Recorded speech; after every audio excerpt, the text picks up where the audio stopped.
Xin chào anh em.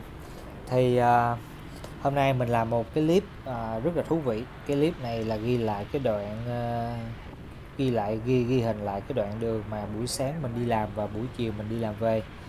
Thì vì sao mà mình chọn cái chủ đề này? Thì do mấy ngày hôm nay á, trên tất cả các mặt báo đều viết về cái vấn đề là những cái mà bức xúc của người dân, đó là hiện tượng là cứ gây kẹt xe ùn ứ trên diện rộng ở khắp tất cả ngã đường xung quanh sân bay. Thì do là cái khu vực nhà mình ở á, với chỗ làm mình nó đều giáp danh ở xung quanh sân bay. Mình thì ở phía Trường Chinh, nên sáng thì mình đi làm, chỗ làm của mình nó gần công viên Gia Định. Thì cái đoạn đường mình đi nó sẽ là từ phía Trường Chinh đi thẳng cho tới Cộng Hòa, từ Cộng Hòa đâm thẳng qua Bùng Binh, Lan Cha Cả và hướng về công viên Hoàng Văn Thụ. Tiếp đó là mình sẽ vào đường Phổ Quang. Mình sẽ tiến vào đường Phổ Quang và mình sẽ tới công viên Gia Định và mình gửi xe. Thì đó là cái hành trình, cái tuyến đường mà mỗi sáng mình hay đi làm, và nó cũng chính là cái chủ đề chính của trong tất cả các mặt báo về cái vấn đề là kẹt xe, gây ủng ứ, kẹt xe, nói chung là ngày nào cũng gây kẹt xe ở cái khu vực của sân bay. Thì mình muốn quay hình lên để cho các bạn có một cái nhìn tổng quát vì sao mà cứ kẹt vào mỗi sáng và mỗi chiều, thậm chí là có những cái lúc kẹt đột xuất luôn các bạn.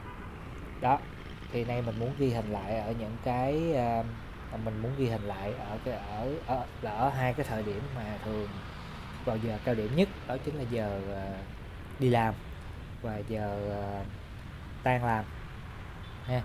Rồi, trong cái quá trình ghi hình clip này á, thì cái giờ giấc cụ thể của mình thế như sau. Thì mình xuất phát rời khỏi nhà mình là lúc đó là 6 giờ rưỡi.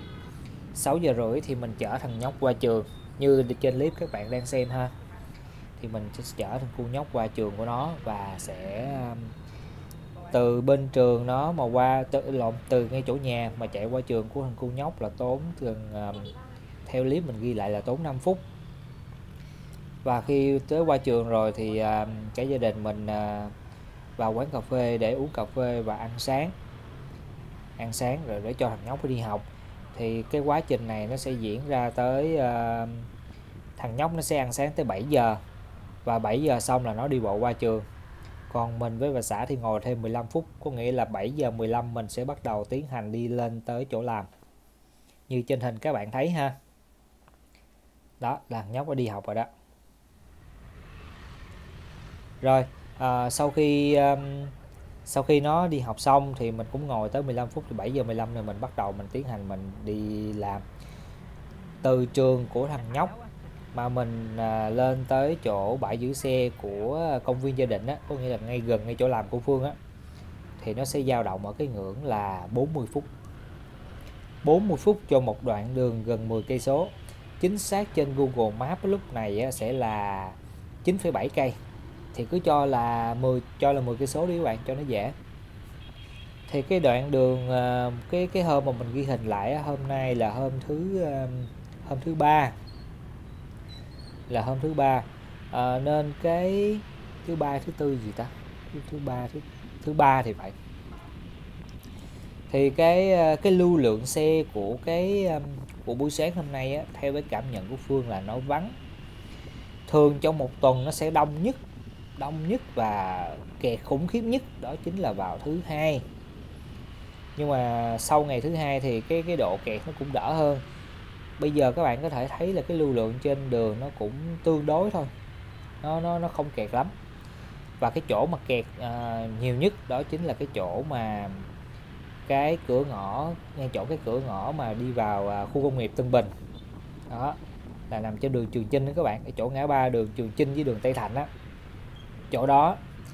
Rồi cái chỗ thứ hai là cái chỗ mà Trường Chinh với đường Phạm Nhân Bạch đó. Rồi kế tiếp nữa là cái ngay chỗ mũi tàu giữa Trường Chinh giao với Cộng Hòa, và mình chọn hướng Cộng Hòa. Rồi mình chọn hướng Cộng Hòa thì buổi sáng nó có thể nó có buổi sáng của tháng nó có thể nó có cái rào chắn ở ngay chỗ chặn vào đường Tân Kỳ Tân Quý, nhưng mà cũng có lúc nó không chặn, thì có lúc kẹt và có lúc không kẹt ở chỗ đó.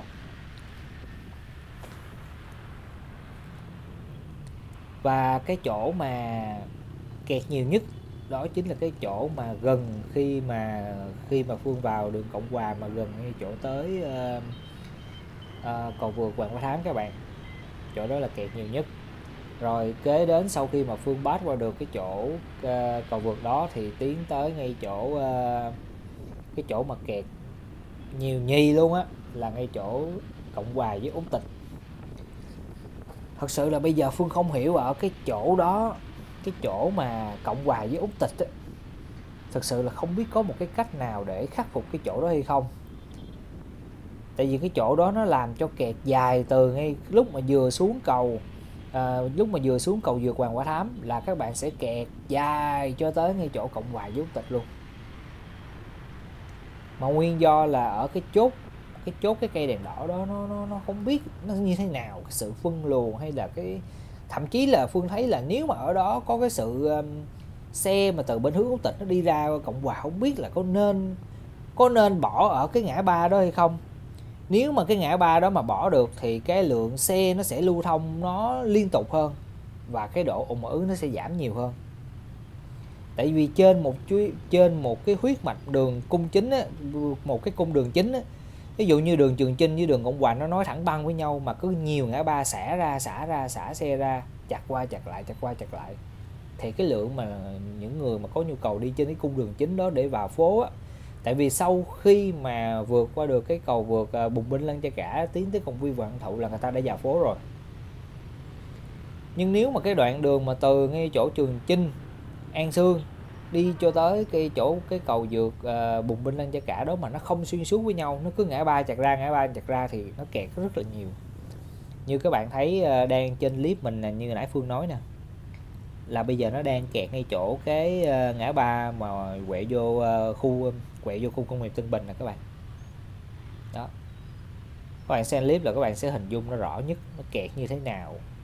Mặc dù là cái ngày hôm nay Phương quay là cái mật độ kẹt xe nó ít đó nha, chứ ngày thường là nó khủng khiếp lắm.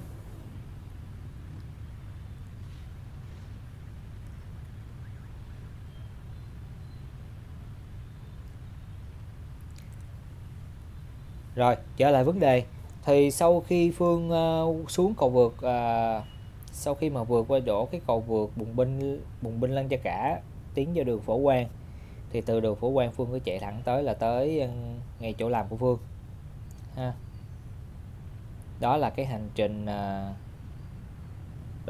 trình để đi, là hành trình kết thúc cái chặng đường mà buổi sáng đi làm từ nhà tới chỗ làm. Nó chiếm của Phương cái khoảng thời gian là dao động ở 1 tiếng. 6 rưỡi Phương dậy ăn sáng cà phê là tới 7:15. 7:15 Phương sẽ tốn 40 phút để đi tới chỗ làm. Đó là cái giao thông tạm ổn. Còn những hôm mà nó kẹt cứng hơn, nó kẹt dày dặt hơn thì có thể dao động, cái đoạn đường 10 cây số Phương đi nó thể dao động là 50 phút hoặc là gần 1 tiếng. Kỷ lục là gần 1 tiếng thôi các bạn, chứ chưa tới 1 tiếng. Tại vì Phương coi giờ vậy lắm, đi làm coi giờ vậy lắm. Như trong cái ngày hôm nay Phương quay cái clip này là cái đoạn đường mà từ ngay chỗ trường của thằng cô mà Phương đi tới chỗ làm của Phương là hết 40 phút trong 10 cây số.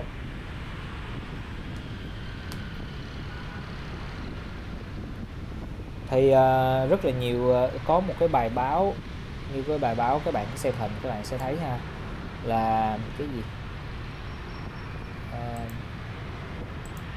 cái bài báo đó nói cái gì ta,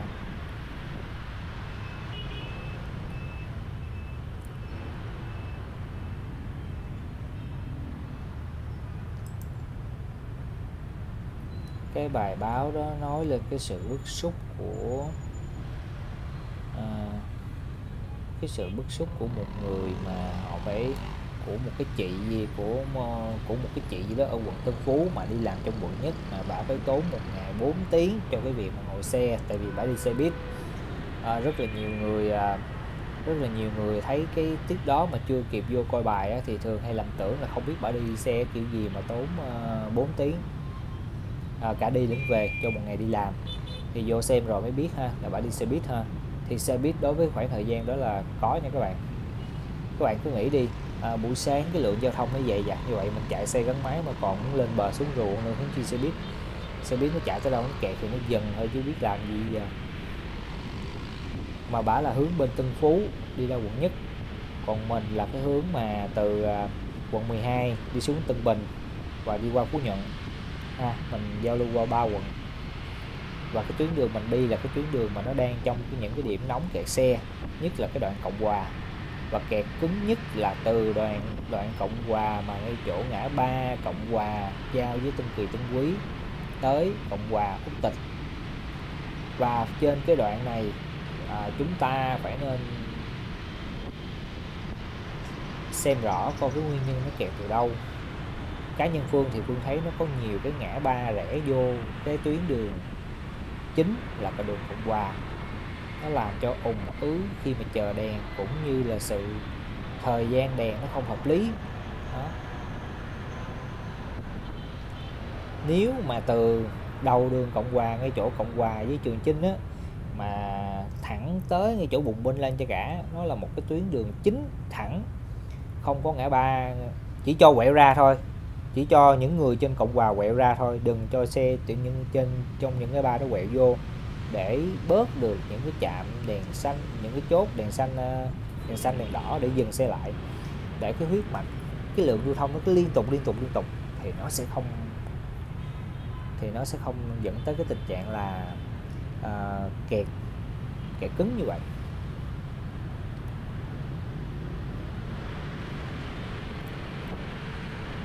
Rồi thêm một cái vấn đề nữa mà phải nhìn nhận là về cái sân bay. Thật sự bây giờ mình có giải quyết ở những cái tuyến đường của xung quanh sân bay nó như cỡ nào, nhưng mà tại sao mình không nghĩ là mình sẽ mở thêm một cái lối vào cho sân bay? Tại sao sân bay bắt buộc cứ mở ra cái cửa vào ở hướng đường Trường Sơn, mà tại sao không phân ra ở phía sau lưng sân bay có đường Phạm Văn Bạch đó? Rồi sân bay nó giáp rất là nhiều tuyến đường, nhưng mà tại sao mà mình không nghĩ ra là mình mở sân bay thêm một cửa nữa để nó giảm tải bớt cái lượng xe từ trong bất cứ đâu cứ đổ vô hướng đường Trường Sơn để vô sân bay. Mà vô sân bay rồi thì cái ngõ ra lại là vẫn ngõ ra của Trường Sơn, chứ không có cho một cái ngõ ra khác. Ví dụ như bạn vào A, bạn ra B, bạn ra một cái vòng khác, nó không sao. Nhưng mà bạn cho xe vào đường A mà lát nữa ví dụ như xe người ta vô sân bay xong, người ta bỏ khách xong, người ta lại đi ra cái tuyến đường đó nữa. Vậy là kẹt, phải nói là kẹt cục bộ luôn, kẹt nội bộ luôn, vào cũng kẹt, ra cũng kẹt. Chúng ta không tăng được cái cổng cho vào sân bay, mà chúng ta cũng không làm được cho cái tuyến xe mà nó đã vào sân bay rồi mà nó lại đi ra một tuyến đường khác, cũng không luôn. Vào một đường, ra một đường.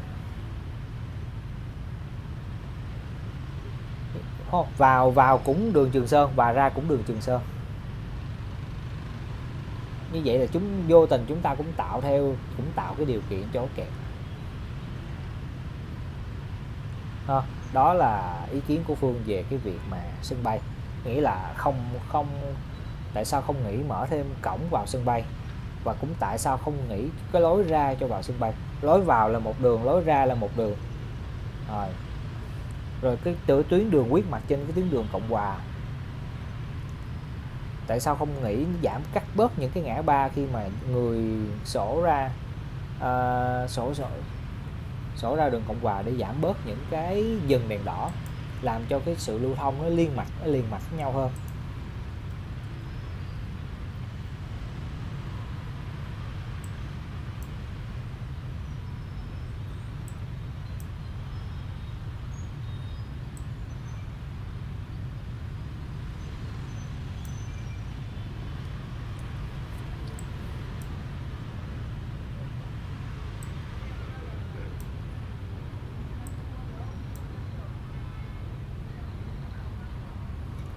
Có một cái chỗ mà nó gây kẹt nhất trên cái phía đường Cộng Hòa, đó là cái chỗ mà khu E-Town á các bạn. Cái đường bên hông E-Town là đường ấp Bắc.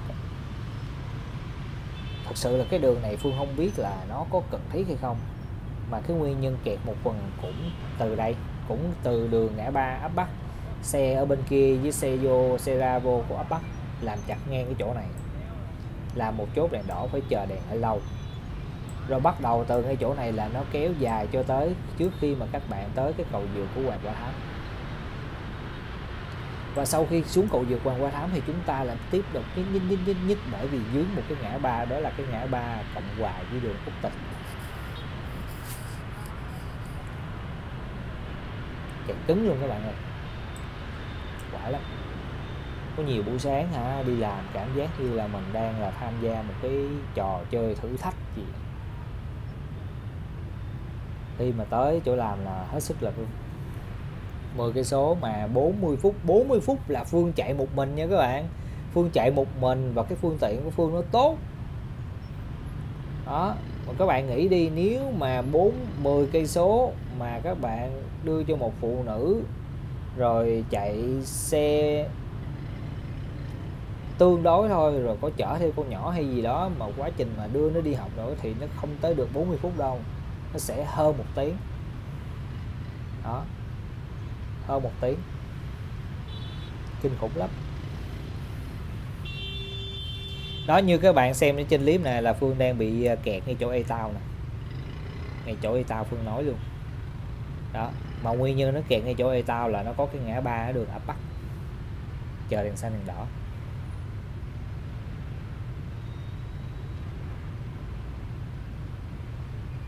Rồi sau khi mà vượt qua được ấp Bắc, leo qua cầu vượt Hoàng Hoa Thám là sẽ gặp tới, sẽ kẹt ở nguyên nhân kẹt ở cái ngã ba Cộng Hòa với đường Quốc Tịch.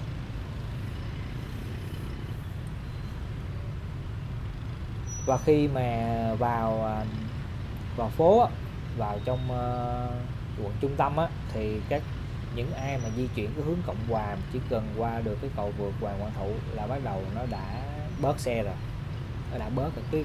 Cái lưu lượng kẹt nó đã bớt rồi, tại vì lúc ngay bùng binh lên cho cả là mọi người đã tỉa ra nhiều hướng hướng Lê Văn Sĩ, hướng Hoàng Văn Thụ.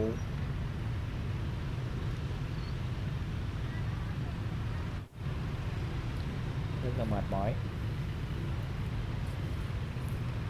Thì cảm giác rất là thú vị khi mà quay lại được cái cung đường này, cũng như là trong những cái đề tài nóng hổi của trong những cái bài báo mà gần đây về cái việc mà kẹt xung quanh sân bay. Phương ghi lại, chia sẻ cho một phần các bạn cái hình ảnh để xem nó rõ rệt nhất là nó kẹt từ đâu, nguyên nhân nó kẹt ra sao. Đó, từ bây giờ Phương sẽ nhích cho tới khi mà Phương tới đường Phổ Quang để Phương tới chỗ làm. Đó là cái hành trình vào buổi sáng đi để từ nhà tới chỗ làm. Để cho các bạn thấy là Phương cái hành trình của Phương, sinh hoạt của Phương nó cũng giống như bao gia đình khác. Có nghĩa là sáng dậy vẫn phải đưa con tới trường, ăn sáng, cà phê, xong rồi từ chỗ trường con đi tới chỗ làm. Đó.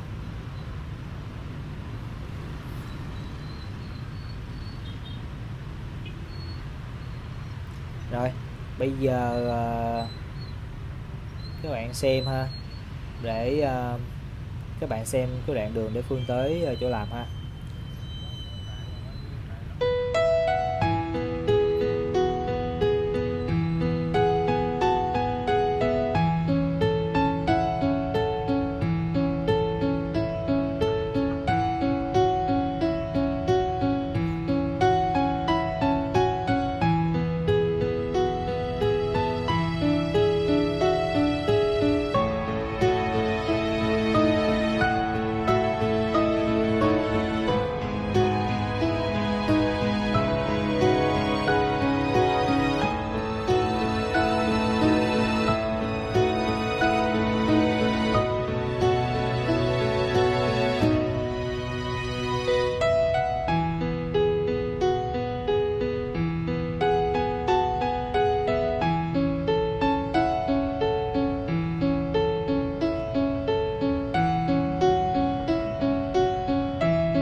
Rồi bây giờ là các bạn đang xem cái hành trình Phương đi về nè.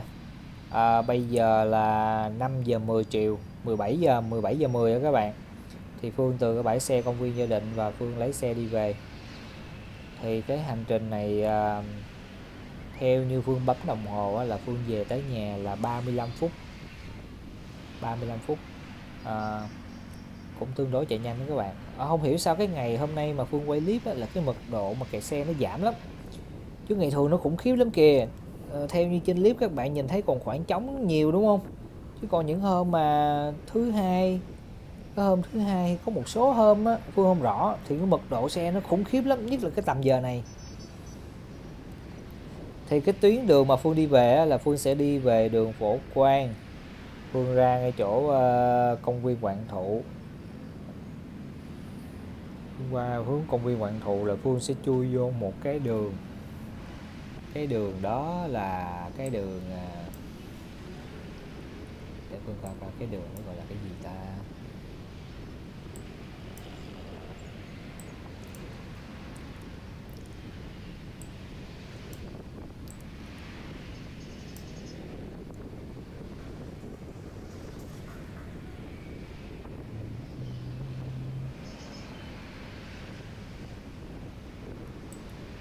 Phổ Quang, Phương chạy ra đường Phan Đình Giót ha. Phan Đình Giót cái xong Phương băng qua đường Trần Quốc Hoàn. Đó, Phương băng qua Trần Quốc Hoàn, từ Trần Quốc Hoàn cái sư Phương quẹo vô đường Phan Thúc Duyện. Đó, Phương quẹo vô đường Phan Thúc Duyện cái xong Phương vô đường Thăng Long. Rồi từ đường Thăng Long Phương xào chẻ vô mấy cái hẻm để Phương ra lại đường Cộng Hòa. Rồi từ đường Cộng Hòa Phương đâm thẳng một lèo về tới Trường Chinh luôn, là về tới nhà. Thì cái đoạn đường mà về các bạn, cái đoạn đường mà về thì nó sẽ kẹt ở ngay chỗ cái đường Phan Đình Giót á. Nó kẹt ngay chỗ cái đường mà Phương bọc ra lại công viên Hoàng Văn Thụ đó. Xong rồi đường Trần Quốc Hoàn là cái đường này nó hay kẹt nhất lúc chiều về. Thì cái số lượng xe ở trong sân bay nó chạy ra nhiều hay không nhiều gì á, nó cũng kẹt ngay cái khúc này đó. Và nếu mà Phương không xào chẻ ở trong đường Phan Thúc Duyện á, mà Phương đâm thẳng ra ngay chỗ bùng binh Lăng Chả Cả là cũng kẹt nữa.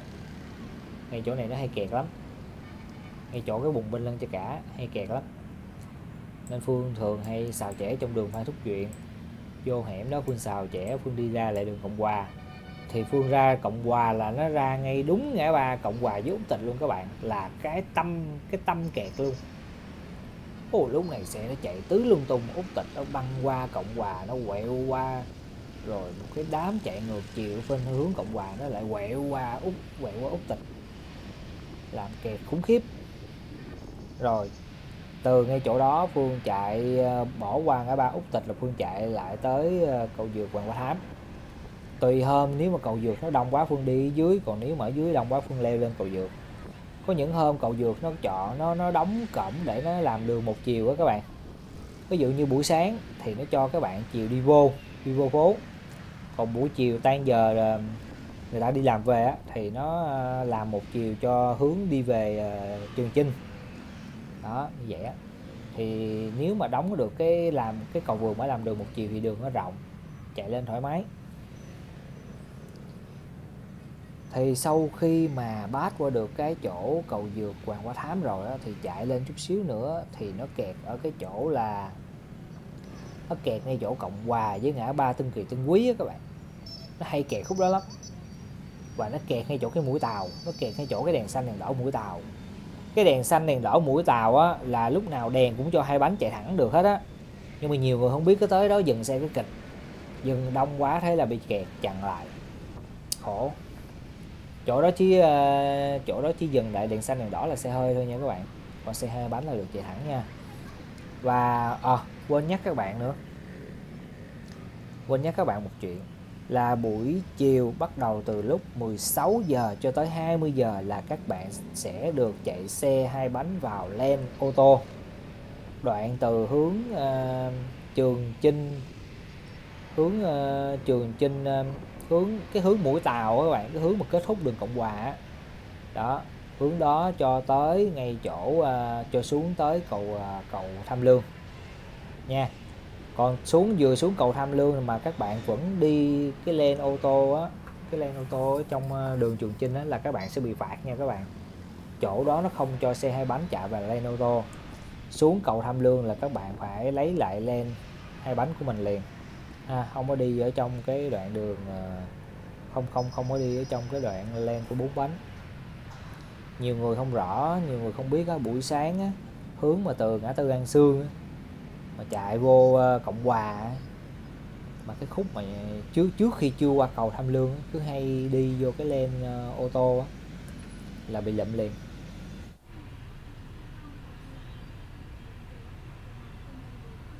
Buổi sáng là các bạn sẽ được đi lên ô tô từ 6 giờ tới 9 giờ, buổi chiều là 16 giờ cho đến 8 giờ tối.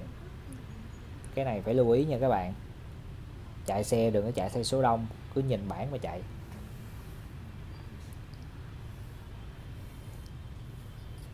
Rồi, và lúc mà chiều về thì qua cái ngã ba Cộng Hòa với Tân Kỳ Tân Quý thì các bạn sẽ tiến vào đường Trường Chinh, đúng không? Trường Chinh thì các bạn chạy thẳng và các bạn sẽ gặp một cái ngã ba nó kẹt cũng như lúc buổi sáng và buổi chiều nó cũng kẹt, đó chính là cái ngã ba Trường Chinh với đường Tây Thành, cái đường mà cái cổng khu công nghiệp Tân Bình đó các bạn. Đó, cái chỗ đó đó, sáng nó cũng kẹt, chiều nó cũng kẹt và nó hay kẹt vu vơ lắm, nó kẹt bất thình lình vậy đó. Tại vì ngay cái cổng đó nó chệch nhiều cái ngã ba quá. Tại vì vừa ngã ba Tây Thành chút xíu các bạn chạy lên các bạn gặp ngã ba gì ta,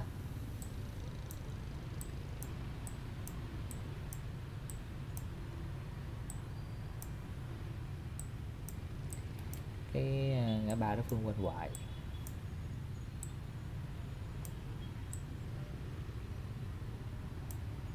Phan Huy Ích đó, các bạn từ hướng Trường Chinh chạy lên vừa gặp đường Tây Thạnh, ngay là cổng khu công nghiệp Tân Bình, đúng không? Chạy lên xíu cái gặp ngã ba Phan Huy Ích. Đó là hai cái ngã ba, một ngã ba bên trái, ngã ba bên phải nè, nó làm cái lượng xe ra vô kẹt. Khoảng cách hai ngã ba này nó gần nhau quá, gây nhau dễ kẹt lắm. Kẹt hoài luôn á, kẹt ngay cái điểm nối này hoài luôn á các bạn.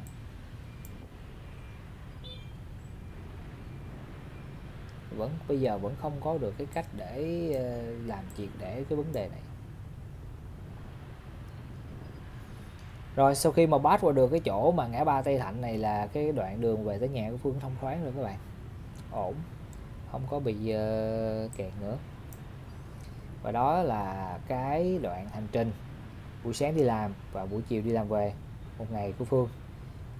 Ngay cái tâm điểm mà đang nhức nhối là kẹt xe xung quanh, ở cái lưu lượng kẹt xung quanh ở sân bay, làm clip muốn chia sẻ cho các bạn coi, cũng như những cái điểm mà các bạn cần lưu ý nó sẽ hay kẹt nha. Còn bây giờ chúc các bạn xem clip vui vẻ nha, hẹn gặp lại các bạn ở những clip lần tới.